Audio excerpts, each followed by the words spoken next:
Okay, this morning we are going to take a tour of the log cabin village, downtown Fort Worth. This is a historical site that has been here for many years.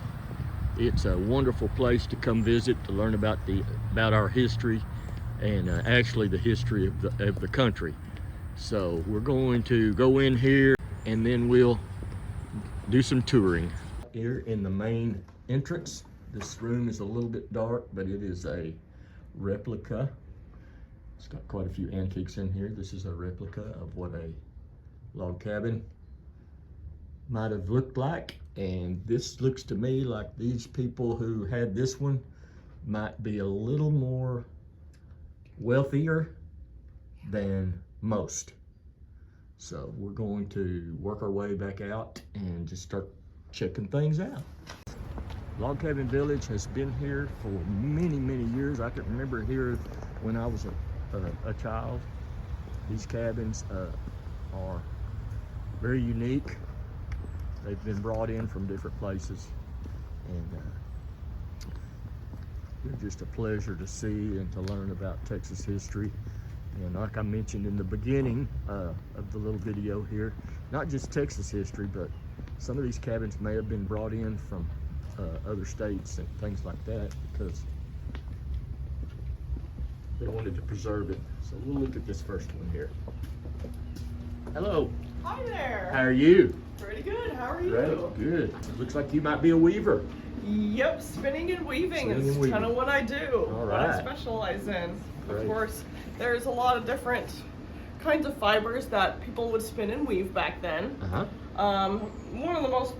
Some of the most popular were, of course, wool and linen. Of course, there was also cotton, but that became more popular after the invention of the cotton gin.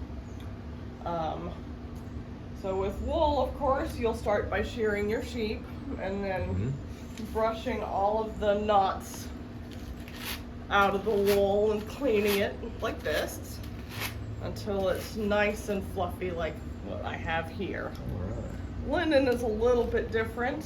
It starts as this straw-like plant here. You'll soften it a little bit by soaking it in water, and then you'll drag it through a fine-toothed comb or a bed of nails like our writing board over here. And that will break all the straw off and get the nice fluffy fiber out from inside the straw. So in both cases, once you're done with that, you'll take it over to your spinning wheel to spin it into thread.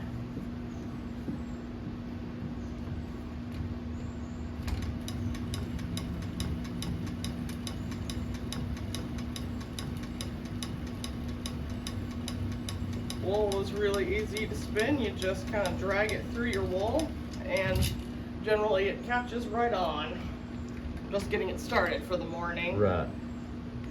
Here we go. Makes you wonder who invented that. It was a long time ago. Long time ago. Probably, I expect it evolved by observation. Yeah. You know, people fiddling with pieces of fluff, noticing that twisting it up makes it stronger and makes it useful.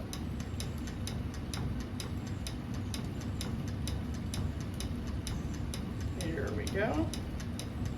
Right now I'm making a pretty thick string that you might use for yarn.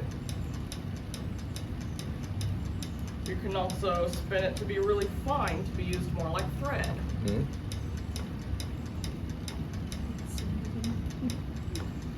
And this was just a basic skill that most women would have learned back then. In fact, the term spinster used to denote someone that spins thread for a living.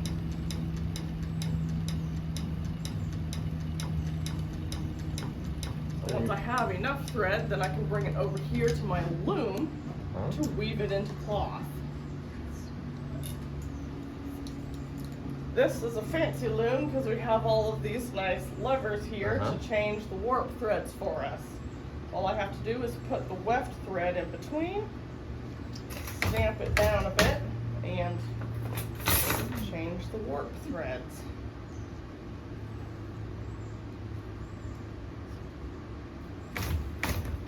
And once I've done that enough, then I can use the cloth to sew together the clothes. Uh-huh. Great. Like our field workers shirt. Yep.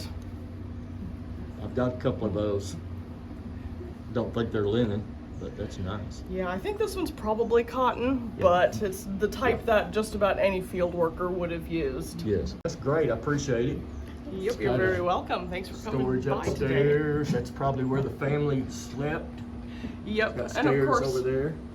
it used to be all closed up, and Sure. you can still see one of the doors that went to one of the additions that they built on later. Uh-huh.